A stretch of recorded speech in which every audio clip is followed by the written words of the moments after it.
મને લાગે છે આ જયાના જીવનમાં ઘણી સમસ્યાઓ છે. તને કેમ એવું લાગે છે? આ એના મોઢા પરથી જે ચિંતામાં હોય ને એવું લાગે છે. તો ચાલ ને એના ઘરે જઈને જોઈ આવીએ. હા હા ચલ આવ. કેમ છે જયા? તને કોઈ તકલીફ તો નથી ને? હમણાં ઘરમાં પૈસાની ખેંચ રહે છે. અરે આ નળ કેમ ટપકે છે? બંધ કરી દે ને. એ બંધ જ નથી થતો. હા તો રિપેર કરાવી દે ને. જો ને પાણી કેટલું બધું વેડફાય છે. તને ખબર છે અત્યારે પાણીના તળ કેટલા નીચા જઈ રહ્યા છે અને પાણીની કેટલી તકલીફ છે? અને પેલી વાયકા તો તે સાંભળી જ હશે ને કે ટપકતા નળમાંથી જેમ જળ વહે તેમ ઘરમાંથી ધન વહે. તો હું ઘરના બધા જ નળ આજે જ રિપેર કરાવી દઉં છું. બહુ સરસ. મારે પૈસા અને પાણી બંનેની બચત.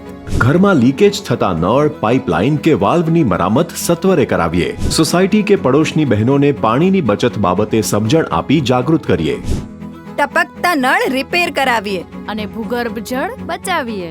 અટલ ભૂજલ યોજના.